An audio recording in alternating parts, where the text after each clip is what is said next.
Who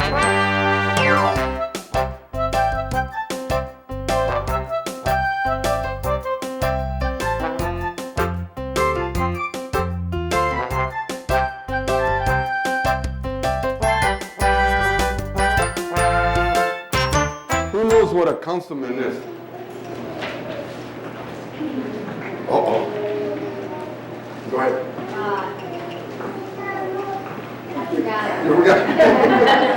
5 people that help keep the city safe, clean, and make sure that the residents have good stores to go shopping, good toy stores for all of you, you know.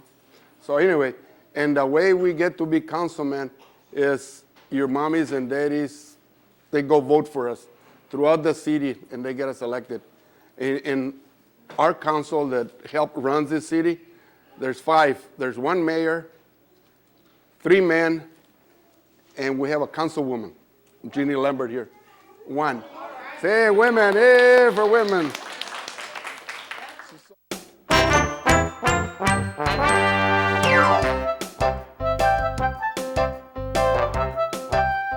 When the alligator came creeping and creeping and creeping up the steps, were the children scared? You bet they were. Marisa tried to close the door. She pushed it. Eva tried some more. And Jonathan, the only boy, he didn't try at all. He just cried. Then he went and hid. The alligator came slithering down the hall. And he's slipping to the living room. It swooshed its tremendous tail, which was shiny and spiked and full of scales. Were the children scared? You bet they were. The alligator's tongue was flicking. The alligator's feet were kicking.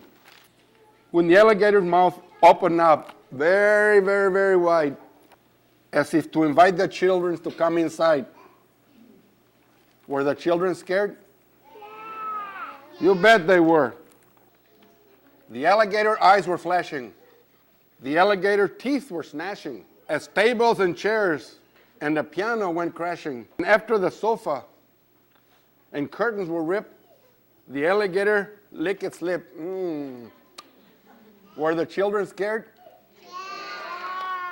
You bet they were. Did he say to the children, I'm going to eat you? Well, not exactly.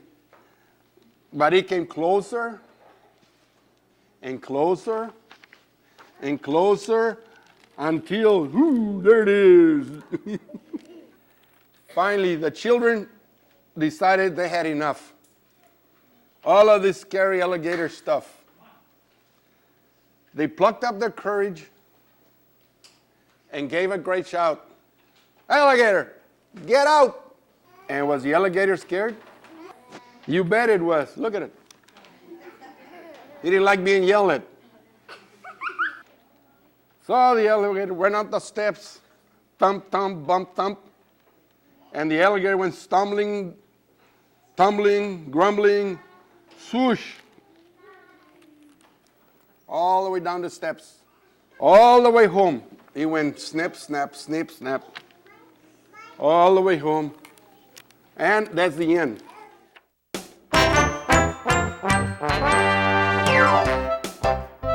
Monday was Ruby's first day in Mrs. Hart's class. She said, "This is Ruby," announced Miss Hart. "Ruby, you may use the empty desk behind Angela." And Angela is the girl with the pretty red bow in her hair. Angela smiled at Ruby. Ruby smiled at Angela's bow and tiptoed to her seat. Well, the teacher is saying, "I hope everyone had a pleasant weekend. Does anyone have anything special to share?" So one of the girls, Angela, said, "Oh, I was a flower girl at my sister's wedding." And Miss Hart said, "Oh, that's exciting." Ruby raised her hand kind of halfway, and she said, "Well, I was a flower girl at my sister's wedding, too." And the teacher said, "Oh, that sure is a coincidence." Angela turned and smiled at Ruby. Ruby smiled at the top of Angela's head where her bow was. "Class, please take out your reading book," said Miss Hart. At lunchtime, Ruby hopped all the way home on one foot. When Ruby came back to school, she was wearing a red bow in her hair. She slid into her seat behind Angela, and she said, "I like your bow." And Ruby said, "I like your bow too." "Class, please take out your math book," said Mrs. Hart. On Tuesday morning, Angela wore a sweater with daisies on it. And at lunchtime, Ruby hopped all the way home.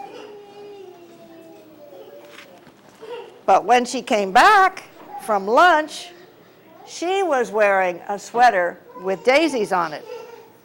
And so she said, "Oh, I like your sweater, Angela."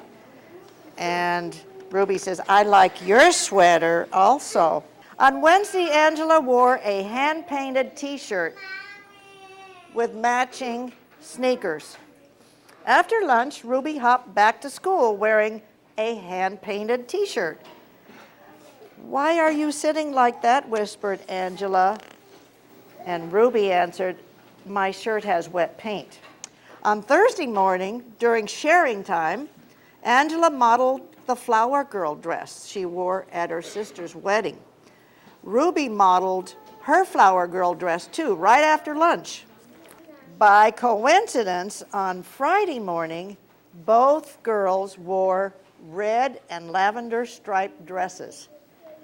At lunchtime, though, Angela raced home. When Angela came back to school, she was angry, I guess. She was wearing black this time. On Friday morning, Miss Hart asked everyone to write a short poem. "Who would like to read their poem first?" said Miss Hart. Angela raised her hand. She stood up by her desk, now catch this now, and read this. "I had a cat I could not see because it stayed behind me and I never saw him. It was a very loyal pet, but it's sad we never met that little cat." "Well, that was very good," the teacher said. "Now who's next?" Miss Hart looked around the room and she said, "Ruby, do you have anything you want to read?" Ruby stood up and recited, "I have a nice pet whom I've never met, but because it always stayed behind me, I'm sure it was a nice cat, but I never saw it." Ruby smiled at the back of Angela's head. Someone whispered. Ruby sat down.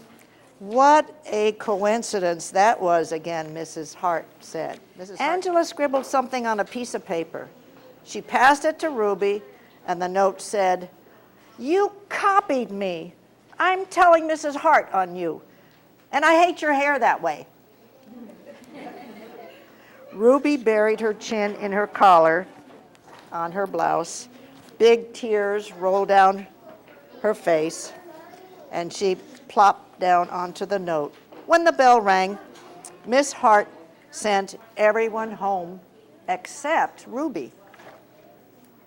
Miss Hart closed the door of the schoolroom and sat on the edge of the desk to speak to Ruby. She said, "Ruby, dear, you don't need to copy everything Angela does. You can be anything you want to be, but be yourself first." And she said, "I like Ruby the way she is." Miss Hart smiled at Ruby. Ruby smiled at Miss Hart's beautiful, polished fingernails. "Have a nice weekend," Miss Hart said. And she said, "Have a nice weekend, Ruby." Okay, on Monday morning, Miss Hart said, "Gee, I hope everyone had a pleasant weekend." "I did. I went to the opera." Miss Hart looked around the room. "Does anyone have anything else to share?" Ruby raised her hand. Glued to every finger on her nails was a plastic fingernail. I went to the opera too, said Ruby. And Angela said, oh, you did not. Miss Hart folded her hands and looked very serious. Ruby, dear, did you do anything else this weekend? Ruby peeled off her fingernail.